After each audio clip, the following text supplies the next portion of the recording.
आज की जय। हम सभी लोग परम पूज्य गुरुदेव बाबा शांतानंद जी महाराज के द्वारा स्थापित ज्ञान मार्ग मंच की श्रृंखलाओं में 73वें मंच पोठिया मंच के अंतर्गत आने वाले मलहरिया ग्राम में 2 दिवसीय आयोजित ज्ञान मार्ग सत्संग कार्यक्रम के आज दूसरे दिन के अपराह्नकालीन सत्संग में 24 मार्च सन 2025 ईस्वी को उपस्थित हैं। मंच के नियमानुसार कार्यक्रम का आरंभ दोपहर के 2 बजे से तत्व और गुण वंदना के साथ किया गया। सनातन धर्म के वैदिक परंपरा के अनुसार वेद पाठ के उपरांत हम सभी लोगों ने भजन एवं प्रवचन के क्रम में प्रवेश किया। ये भगवान श्री राम ने कहा है, ये भगवत वचन है कि निर्मल जन निर्मल मन जन सो मोहि पावा, कपट छल छिद्र मोहि कपट छल छिद्र न भावा।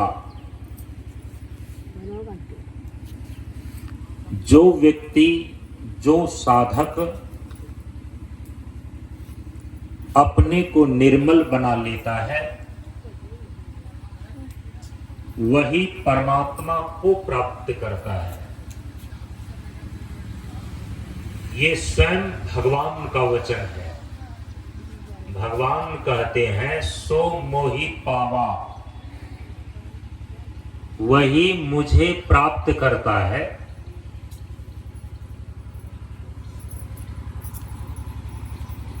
मेरी प्राप्ति उसी को होती है। किसको? जो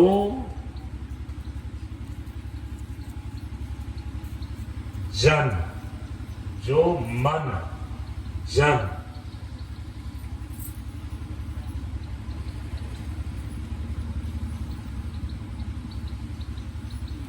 तीनों प्रकार के मल से रहित होकर के निर्मल हो गया है।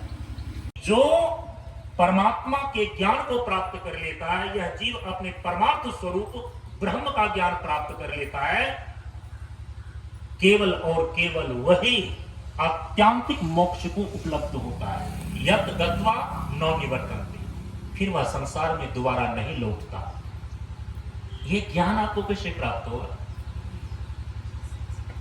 ये परमार्थ ज्ञान, परम तत्व ब्रह्म और आत्मा का ये ज्ञान कैसे प्राप्त होगा? परमात्मा का धाम में आप कैसे पहुंचेंगे? परमात्मा का धाम माने परमात्मा का वास्तविक स्वरूप। तो परम पूज्य गुरुदेव ने आपको निर्देश कर दिया है, केवल आपका ध्यान जाना चाहिए। समय भी आगे जा रहा है, जल्दी मैं अपनी वाणी को समेटता हूं। परम पूज्य गुरुदेव कहते हैं कि पाचन सांच होने से ज्ञान अभ्यास हो जाता है।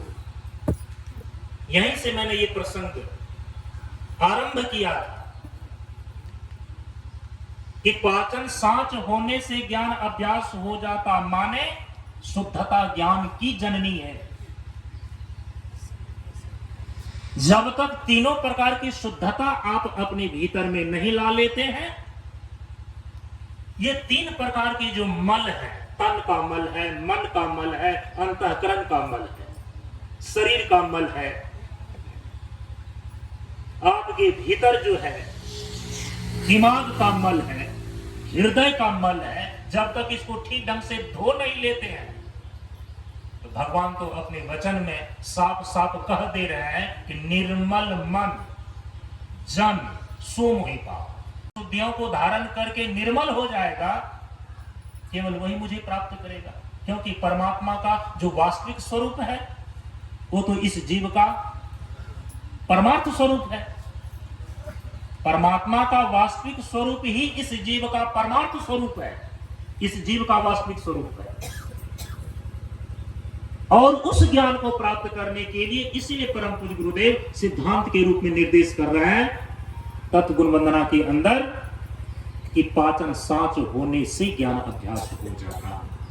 इसीलिए मल हरिया, मल का हरण कर दीजिए, मल का हरण हो जाए, मल को धो दीजिए।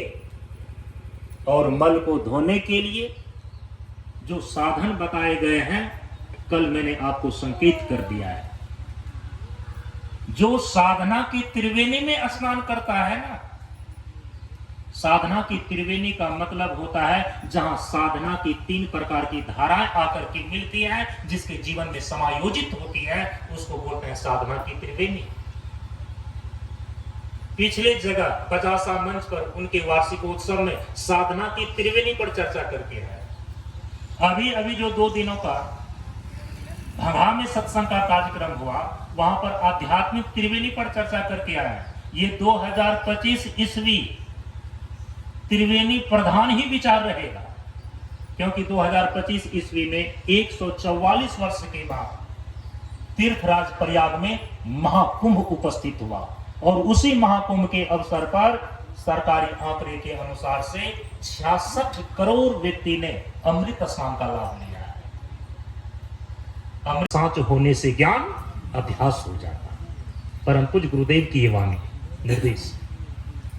साधना की त्रिवेणी में जो साधना की 3 धाराएं आकर के मिलती हैं, उसमें साधना की पहली धारा है तत्व साधना, साधना की दूसरी धारा है योग साधना और साधना की तीसरी धारा है वेदांत साधना।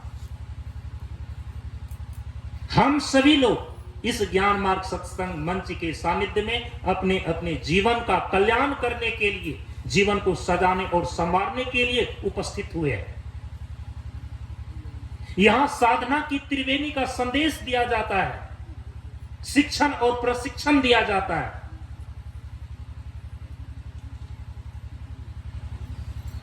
अभी आपने कुछ देर पहले सुना प्रशांत योगाश्रम। परम पूज्य गुरुदेव के नाम से जहां भी भूमि हमें मिली है, वहां पर जो केंद्र और आश्रम का निर्माण हुआ है, वहां का मैंने नाम ही रखा है उस आश्रम का, बाबा शांतानंद प्रशांत योगाश्रम। कहीं लिखा हुआ है शांतानंद मिशन प्रशांत योगाश्रम, कहीं लिखा हुआ है बाबा शांतानंद प्रशांत योगाश्रम। क्या है प्रशांत योग? पिछले 7 वर्षों से और खास करके जब परम पूज्य गुरुदेव की 75वीं वर्षगांठ 2023 ईस्वी में बाबा शांतानंद हीरक जयंती महोत्सव के रूप में मना रहे थे, उस समय इस चीज को बड़ा हाईलाइट किया मैंने।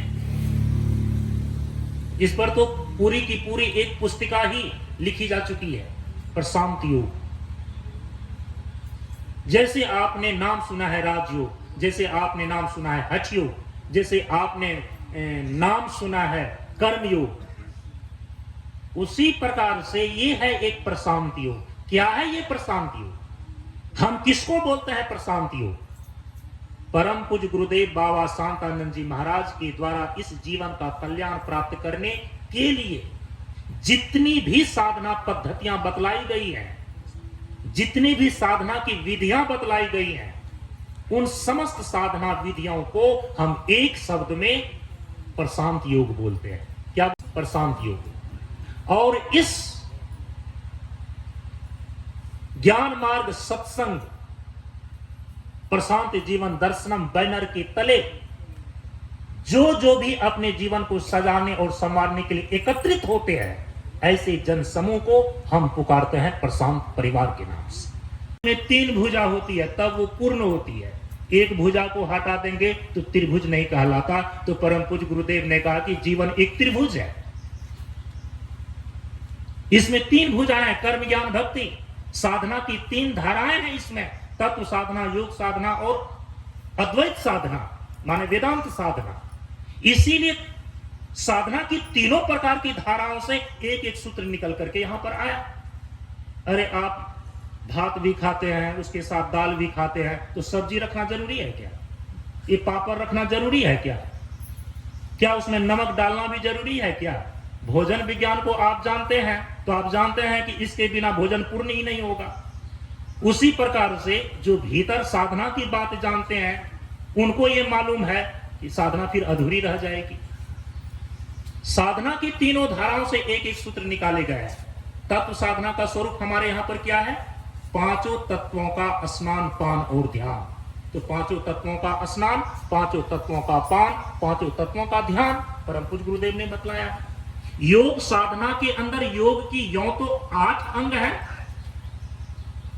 महर्षि पतंजलि के द्वारा जो योग सूत्र दर्शन के रूप में लिखे गए हैं, लेकिन परम पूज्य गुरुदेव ने तीनों शरीर के आधार पर योग के प्रमुख 3 अंग ही निर्धारित किए। स्थूल शरीर को लेकर आसन का अभ्यास, सूक्ष्म शरीर को लेकर प्राणायाम का अभ्यास और कारण शरीर को लेकर के ध्यान का अभ्यास। तो योग साधना के अंदर ये 3 चीजें आ गई, आसन, प्राणायाम और ध्यान।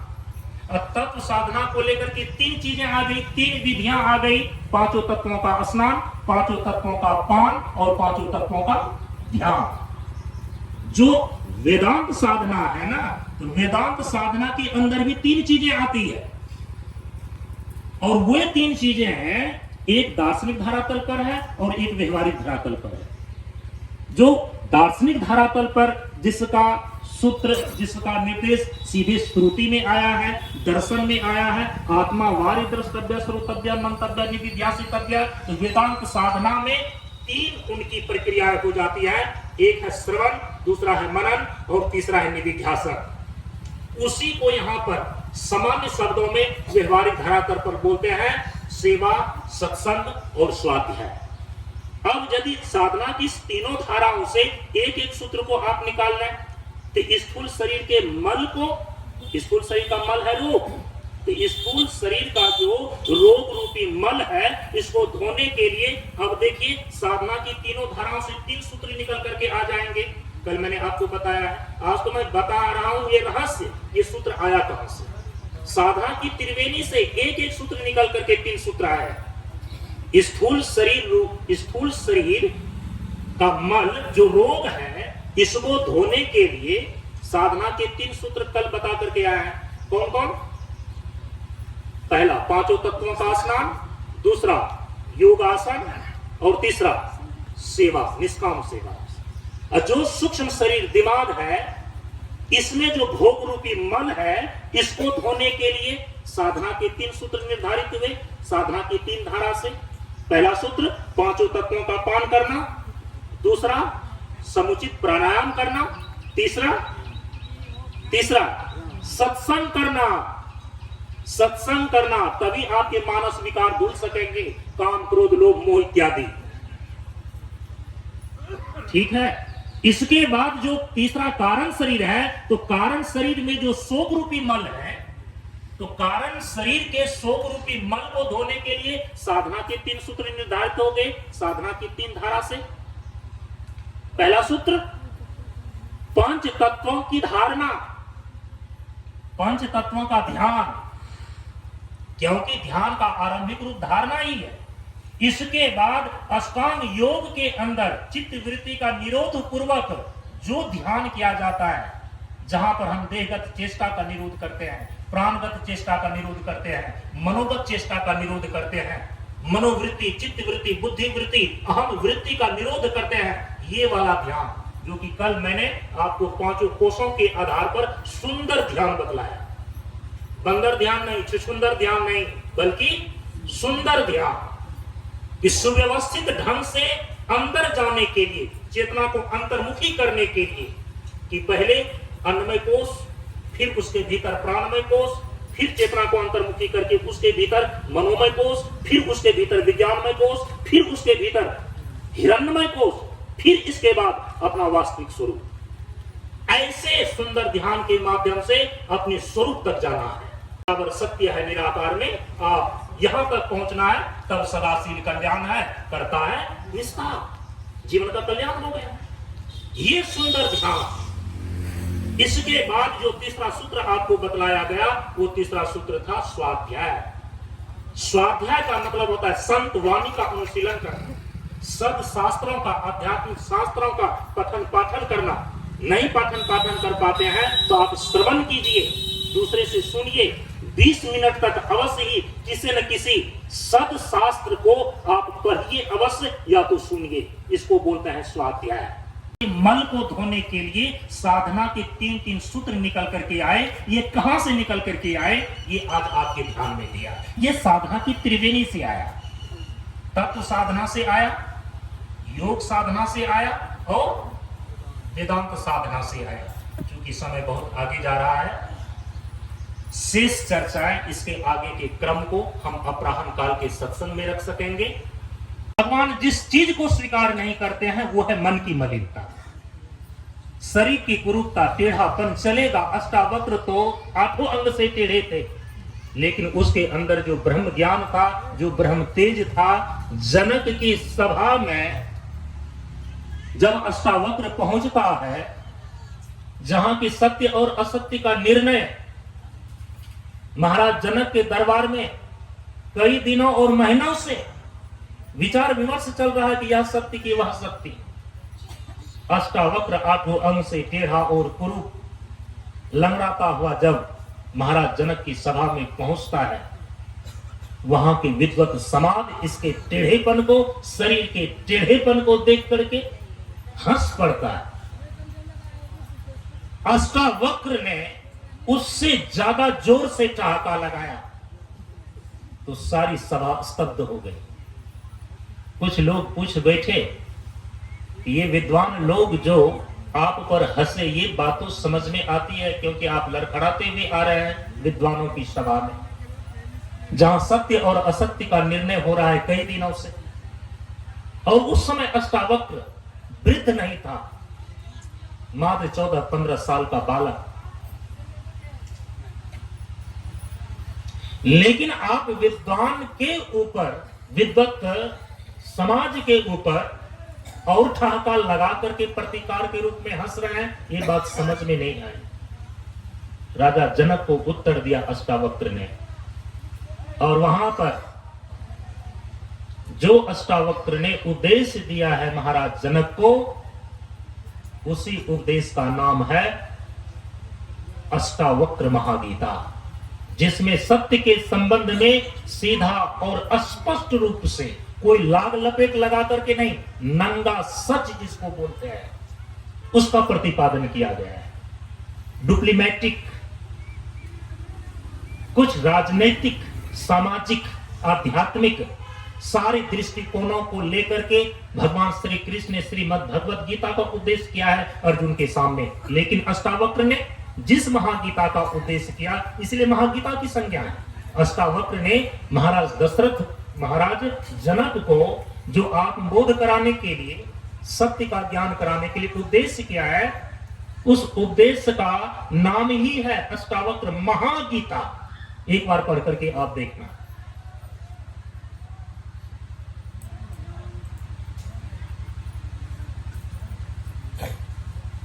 इतने बड़े महानवीर होते और उन्होंने कहा कि हे राजा, मैं क्यों हंसा, ये आप पूछ रहे हैं?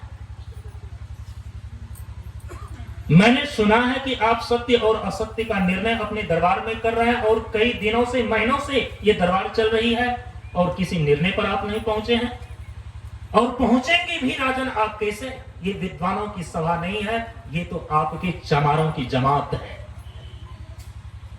जो चमड़ी को पहचानता है उसको चमार बोलते हैं, अच्छे शब्द में उसको चर्मकार बोलते हैं। चर्म, चमड़े से संबंधित जो कारोबार करे उसको चर्मकार कहते हैं। तो कहा कि चमार, जो चमड़ी को पहचानता है। आपके विद्वान ने मेरे चमड़ी को देखा, मेरे टेढ़ापन को देखा, मेरे भीतर के सत्य प्रकाश को नहीं देखा, ज्ञान को नहीं देखा। अरे जाति न पूछिए साधु की, पूछ लीजिए ज्ञान। कबीर साहब ने कहा ना, मोल करो तलवार की, परारंभ दो ज्ञान। हमारे अंदर ज्ञान का जो तलवार रखा हुआ है वो कितना तेज है, कितना धारदार है, आपके दरबारी विद्वानों को ये सूझा नहीं। और केवल बाहर स्थूल शरीर में, स्थूल देह में जो ये कालापन है, ये टेढ़ापन है, इस चमड़ी को इसने देखा, चमड़ी का दर्शन किया। तो चमार नहीं तो और क्या कहो। सारी सभा स्तब्ध हो गई। अर्थ संज्ञा, अर्थ माने केवल रुपया पैसा ही नहीं, लेकिन रुपये पैसों को भी हम अर्थ बोलते हैं। तो अर्थ पुरुषार्थ, धन का उपार्जन, अर्थ पुरुषार्थ का मल माना गया संग्रह को। धन का उपार्जन आप करें, अर्थ पुरुषार्थ है, लेकिन अर्थ पुरुषार्थ का मल है संग्रह। आज देख लीजिए, हमारे देश में पैसे की कमी नहीं है, संसाधन की कमी नहीं है, लेकिन कुछ ऐसे स्वार्थी नेता लोग जिन्होंने देश की संपत्ति को, देश के संसाधन को बेच करके, घोटाला करके आज लाखों अरब रुपये, 1-2 अरब नहीं मैं कह रहा हूं, लाखों अरब रुपये संग्रह करके स्विस बैंक में बेईमानी पूर्वक काला धन के रूप में जमा कर रखा है। इसीलिए हमारे महाभारत जैसे पंचम वेद के रूप में जो ग्रंथ प्रतिष्ठित है, उसमें ये बातें स्पष्ट रूप से बताई गई कि अर्थ पुरुषार्थ का मल है, धन का संग्रह किए रखना, उसका उपयोग ना करना। अरे धन जो है ना, वो उपयोग करने के लिए है, वो संग्रह करने के लिए नहीं है, जमा करने के लिए नहीं है। आप मिट्टी को यदि एक जगह जमा करते हैं तो दूसरी जगह खाई अवश्य बनेगा। आप एक जगह टीला बना रहे हैं और दूसरी जगह खाई पैदा कर रहे हैं। एक जगह अरबों, लाखों अरबों रुपये, लाखों अरब रुपये भारत का स्विस बैंक में कुछ लोगों ने जमा करके संग्रह के रूप में रखा है। और यदि यहां उनकी 10 पीढ़ियां मर जाए, यदि उसका खोज खबर न ले, तो दूसरे देश की संपत्ति बन जाएगी। उसी प्रकार से कुछ ऐसे व्यक्ति हैं कि वे अपने अर्थ पुरुषार्थ के द्वारा जिस धन का उपार्जन करते हैं, अर्थ पुरुषार्थ तो करते हैं, धन का उपार्जन तो करते हैं, लेकिन उसको मल रहित नहीं रखता। मल, अर्थ पुरुषार्थ का मल है, अनावश्यक रूप से उसका संग्रह किए रखना। धन की 3 ही गति है, 3 ही गति है। एक गति है भोग कि स्वयं उपयोग कीजिए, और दूसरी उत्तम गति है दान, और तीसरी गति है यदि स्वयं में उपभोग नहीं किया, क्योंकि लक्ष्मी चंचला है, वो जाएगी, और आपने उसका दान भी नहीं किया, सत्कर्म भी नहीं किया, धर्मानुष्ठान में भी नहीं लगाया, तो उसकी तीसरी गति सुनिश्चित है। और धन की तीसरी गति है नाश, वो नष्ट हो जाएगी, आपके पास से चली जाएगी। दूसरा जो पुरुषार्थ है ना, धर्म पुरुषार्थ है, और धर्म पुरुषार्थ का मल माना गया फलेच्छा को। हम आज जो भी कुछ धर्म करते हैं, धर्म का मतलब यहां पर है स्वकर्तव्य। यदि हम किसी की सेवा भी करते हैं ना, तो सेवा करने से हमको मिलेगा क्या? यही फल की इच्छा लगी रहती है, निष्काम सेवा नहीं कर पाते। तो धर्म पुरुषार्थ का जो मल है वह है फलेच्छा। अरे माता पिता ने जिस समय अपने पुत्र को पाल पोस करके बड़ा किया, तो क्या वो उसका कीमत मांग रहे थे? लेकिन यदि वही बेटा तैयार हो जाता है तो माता पिता की सेवा भी वो सौदेबाजी करके करता है। इसलिए धर्म पुरुषार्थ का मल माना गया फलेच्छा को। उसका मल है क्या? फल इच्छा। हर चीज को सौदेबाजी से मत निश्चित कीजिए, अपने कर्तव्य को मत देखिए, निष्काम भाव से भी सेवा कीजिए, वो चित्त को शुद्ध कर देगा। तीसरा जो पुरुषार्थ है वो है काम पुरुषार्थ, कामोपभोग। संसार में जितने भी विषय वस्तु हैं, हम उनकी कामना भी करते हैं और भोगने की इच्छा भी रखते हैं, उसी को तो काम बोलते हैं। लेकिन काम पुरुषार्थ का जो मल है ना, उसका जो दोष है वो बताया गया अतृप्ति और इंद्रिय दौर्बल्यता। क्योंकि संसार के जितने सुख है, आप सुख लेने के लिए उसको भोगते हैं, लेकिन वो आपको कमजोर कर देता है। परम पूज्य गुरुदेव ने संकेत किया कि संसार के सुख शरीर और सभी इंद्रियों को कमजोर ही करते हैं। ये संसार की कामना ये वशीभूत होकर जो आप प्रयत्न और पुरुषार्थ करते हैं, उनका ये दोष है, उनका ये मल है, ये विकार है, रहेगा ही रहेगा। इंद्रिय दौर्बल्यता, इंद्रियां शिथिल पड़ जाती हैं। अतृप्ति, आप बताइए कि संसार के भोग को भोग करके कौन आज तक तृप्त हुआ है? आपकी तृप्ति तो आपको अपने ही स्वरूप में जाकर के मिलेगी, क्योंकि आत्मा ही आनंद स्वरूप है। राजा ययाति ने तो संसार के भोग से अपने आप को तृप्त करने के लिए, जब संसार के भोग को भोगते भोगते उनकी आयु समाप्त हो गई और देखा कि हम तृप्त नहीं हो सके, संसार के भोग को भोगने की और लालसा अविशेष ही है, तो अपने बेटे से आयु मांग लिया, तो छोटे बेटे ने अपनी आयु प्रदान कर दिया। पुत्र की आयु लेकर के भी संसार के भोग से जब अपने आप को तृप्त नहीं पाया तो अंत में खिन्न हो गया। राजा ययाति महाभारत में पढ़ करके देखी, और चला गया वानप्रस्थ लेकर के जंगल तपस्या करने के लिए। ययाति राजा भी अपने पुत्र का आयु लेकर भी संसार के भोग से अपने आप को तृप्त नहीं कर सका। कोई तृप्त नहीं कर सकता। क्यों नहीं कर सकता? क्योंकि संसार की जितनी भी चीजें हैं ना, संसार के जितने भी भोग हैं ना, वो अपूर्ण है, वो क्षणिक है। आप चाहते हैं पूर्ण आनंद, आप चाहते हैं शाश्वत सुख, नाशवान चीजों में कभी नहीं मिल सकता। ठीक है, इसलिए भोग भोगने के लिए जीवन का लक्ष्य नहीं है। स्वर्गो स्वल्प अंत दुखदाई, यही तन कर फल विषय न भाई, यही तन कर फल विषय न भाई। हाँ, रमाई लो, चौपाई को पूरा करें। राम भजिए सब काम विहाई।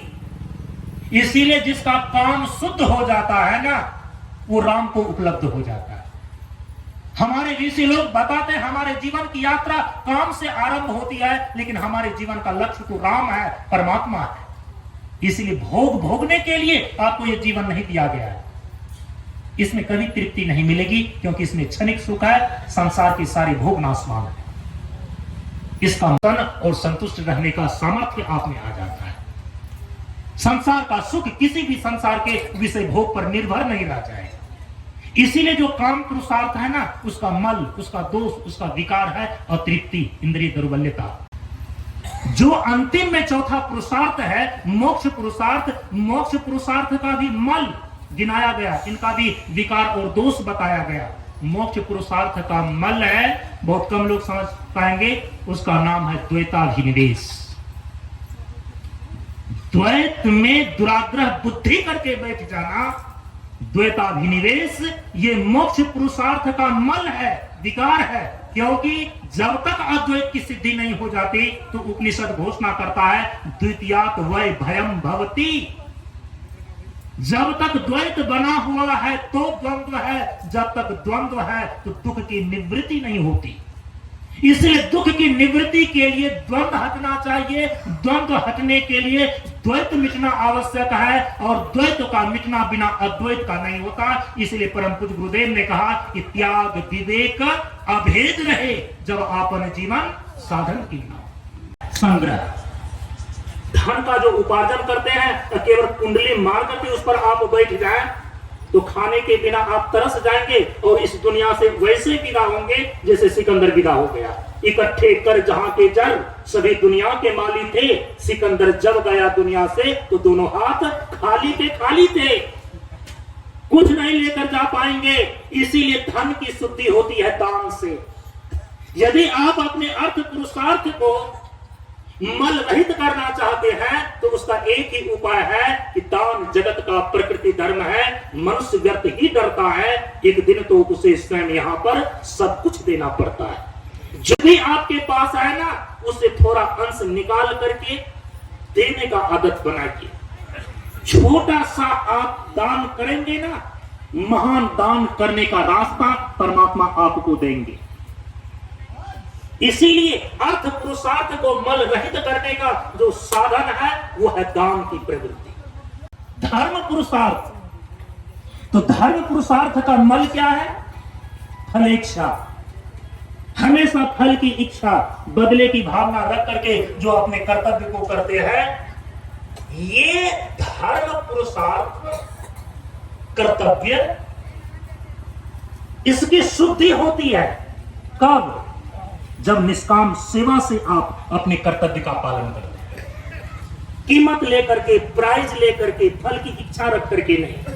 तो धर्म पुरुषार्थ के मल जो फलेच्छा है, इसको शुद्ध करने वाला जो साधन है वो है निष्काम सेवा के रूप में। यही दो चीजें हैं, दान और उपकार, जो परम पूज्य गुरुदेव कहते हैं कि जन सेवा सिद्धि, जन सेवा सिद्धि। तो काई बोलने से होगा क्या? अब मैं बोलना नहीं चाहता हूं। हमारे एक गुरु भाई, मैं 3 जगह उनका प्रवचन सुना, उठाते हैं बाबा का टोपी, तन सेवा साधन, जन सेवा सिद्धि, और उनकी सारी सुई आकर के अटक जाती है तन सेवा का। अब बेचारे जन सेवा करते नहीं है तो जन सेवा बोल भी नहीं पाते हैं, सम्यक व्याख्या नहीं हो सकी ना। जन सेवा का स्वरूप यही है, दान और उपकार। अर्थ पुरुषार्थ के मल को दूर करके दान को करना, इसलिए धन की शुद्धि होती है। और धर्म पुरुषार्थ के मल फलेच्छा को छोड़ करके उपकार की भावना में रहना, किसी को बोलते हैं जन सेवा। सेवा के रूप में अब 2 पुरुषार्थ है। एक है काम पुरुषार्थ, वो अपने लिए होता है। मोक्ष पुरुषार्थ, ये भी फल की दृष्टि से अपने लिए होता है। संसार के क्षणिक सुख का उपभोग काम पुरुषार्थ, और परमानंद की समुपलब्धि मोक्ष पुरुषार्थ। संसार के सुख के लिए प्रयत्न काम पुरुषार्थ, और परमानंद की समुपलब्धि के लिए प्रयत्न मोक्ष पुरुषार्थ। ये तन सेवा साधन के अंदर आता है। जन सेवा सिद्धि के रूप में तो दान और उपकार आ गया, अर्थ पुरुषार्थ और धर्म पुरुषार्थ आ गया। लेकिन तन सेवा साधन के रूप में ये 2 पुरुषार्थ आते हैं, काम और मोक्ष। तो काम पुरुषार्थ का मल क्या है? अतृप्ति और इंद्रिय दुर्बलता। इसको दूर करने के लिए परम पूज्य गुरुदेव ने कहा कि 2 चीज करो। यदि पूर्ण ब्रह्मचर्य का पालन नहीं हो पाता है, गृहस्थ हो, पूर्ण ब्रह्मचर्य का पालन होगा भी नहीं, तो कहा कि संयम के साथ जियो। क्योंकि संयम और नियम अध्यात्म के 2 विशिष्ट अंग हैं, अनुशासन और शिष्टाचार, एकाग्रता। और जो साधु संत और ब्रह्मचारी का जीवन जी रहा है, वो केवल एक ही माला का जाप जपे कि परम शक्ति उसी में सन्निहित होती है, जो ब्रह्मचर्य का अनुयायी और संवेदना का आधार होता है। क्योंकि वासना की सजती सेज पर जीवन की रोज जलती चिता है। सावधान हो जाओ वीरो, ये तुम्हारे ओज तेज की भक्षिता है। विषय वासना की आग आपके भीतर इंद्रियों को दुर्बल कर देती है। इस दोष से रहित होने के लिए 2 चीजें मैंने आपको बतलाया, संयम का पालन करें और ब्रह्मचर्य का आचरण करें, साधन है। अब यहां से जो आपकी भीतरी यात्रा होगी ना, कहां तक पहुंचेगी? मोक्ष पुरुषार्थ तक। और मोक्ष पुरुषार्थ का मल क्या है? मोक्ष पुरुषार्थ का मल है द्वैताभिनिवेश। द्वैत में दुराग्रह की बुद्धि करके बैठ जाना द्वैताभिनिवेश कहलाता है। और यहां द्वैत का मतलब है जड़ चेतन का द्वैत, यहां पर है जीव और ईश्वर का द्वैत, यहां है ब्रह्म और आत्मा की भिन्नता का द्वैत। यह जो तात्विक स्तर पर जो लोग द्वैत मान करके बैठे हैं, उसकी आत्यांतिक मुक्ति कभी नहीं हो सकेगी, उसका। इसीलिए परम पूज्य गुरुदेव ने कहा कि निर्द्वंदी को मुक्ति है। अरे तुम निर्द्वंद हो जाओ, जो द्वैत है उसको मिटाओ, भेद सर्वदा शांत भाव। ज्ञान हुआ जब शांत हुआ, 2 पावों का पद्मासन, त्याग विवेक अभेद हुआ, यह है अद्वैत। इसीलिए द्वैताभिनिवेश जो मोक्ष पुरुषार्थ का मल है, ये शुद्ध होता है केवल अद्वैत की भावना से। और अद्वैत की भावना का मतलब है कि जो अद्वैत निष्ठा, ब्रह्म और आत्मा का अपरोक्ष ज्ञान, ब्रह्म और आत्मा का एकत्व बोध अद्वैत सिद्धि कहलाती है। इसमें प्रवीणता, इसमें निष्ठा तो बहुत दिनों के बाद जाकर के साधक को होती है। उसके लिए आपको अपने आचरण में 2-3 बातों को परम पूज्य गुरुदेव ने जो निर्देश दिया है वो लागू करना होगा। क्या लागू करना होगा कि समदर्शिता शून्यता है और शून्यता समदर्शिता। भेद सर्वदा शांत भाव, ज्यादा भेदभाव में मत फंसे। इसीलिए परम पूज्य गुरुदेव ने कहा कि तुम्हें राजनीति नहीं करनी है, तुम्हें वोट बैंक के लिए अपने विचार को नहीं बदलने हैं। अपना आसन, अपना छाजन, अपना झोला, अपना कंधा, अपना दीक्षा, अपना धंधा, आप ये अपनावे तो धीरे धीरे आपके अंदर समदर्शिता शून्यता है और शून्यता समदर्शिता। जो दूसरों को मानता और जानता है वह अपने को मानता और जानता है। ये सारे उपदेश आपको अद्वैत की ओर ले जाता है। धर्म पुरुषार्थ का जो मल फलेच्छा है वह परोपकार की भावना से धुल जाता है। काम पुरुषार्थ का मल जो अतृप्ति और इंद्रिय दुर्बल्यता है ये संयम और ब्रह्मचर्य के पालन से दूर हो जाता है। और मोक्ष पुरुषार्थ का मल जो द्वैताभिनिवेश है, द्वैत में दुराग्रह की बुद्धि रखना, ये अद्वैत की भावना से दूर हो जाती है। तो समय तो काफी आगे बढ़ गया है, सारी बातें लगभग पूरी भी हो गई हैं। मैं अपनी वाणी को यहीं पर विराम देता हूँ।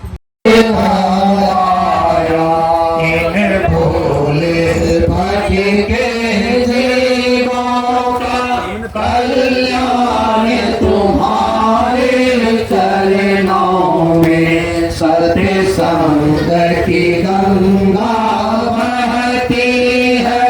गुरुदेव तुम्हारे चरणों में दुखिया का दुख निकालते हो, तुम पार ब्रह्म कहलाते हो।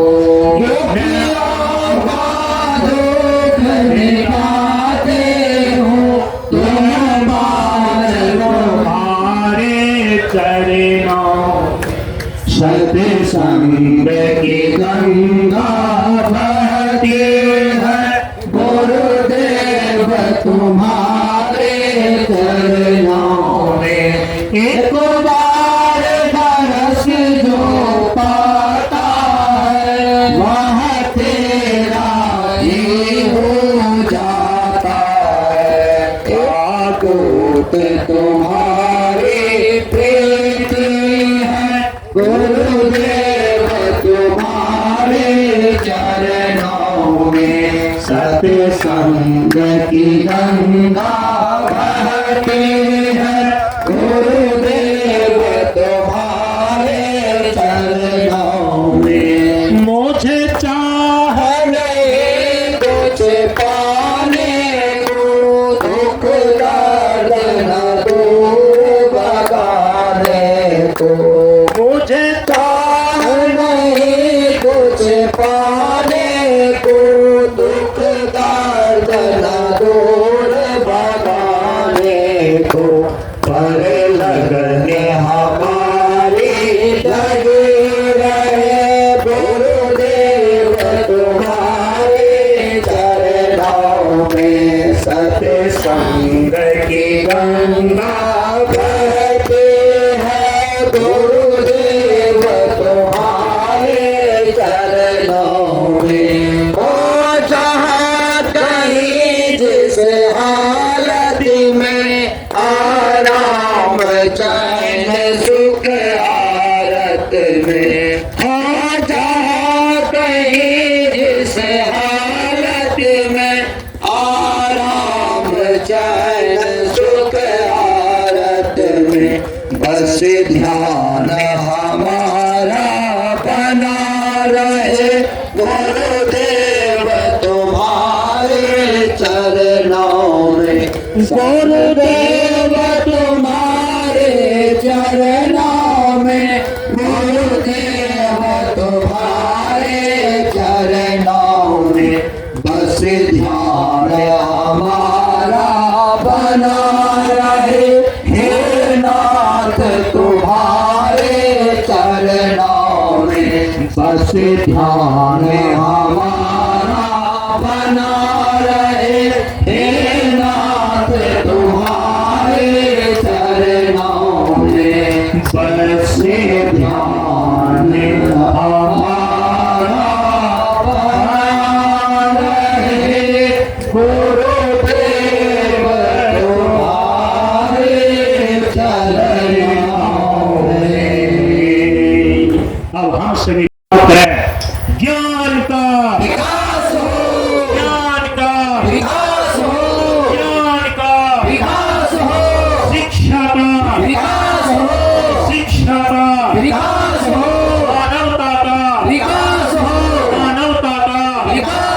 जीवन, दर्शनम प्रशांत जीवन। दर्शनम। और शांत भाव से शांति पाठ करें।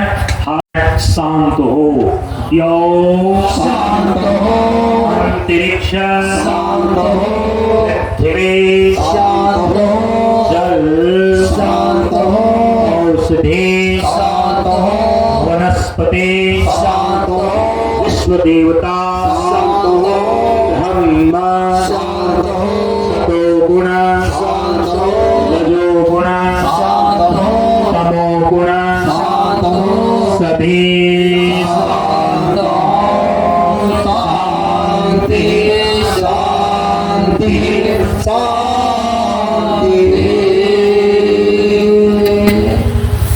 इस प्रकार से आज का सत्संग का कार्यक्रम परम पूज्य गुरुदेव की कृपा और आशीर्वाद से और आप सभी लोगों की समष्टि पुण्य प्रभाव से ये यहीं पर पूर्ण होता है।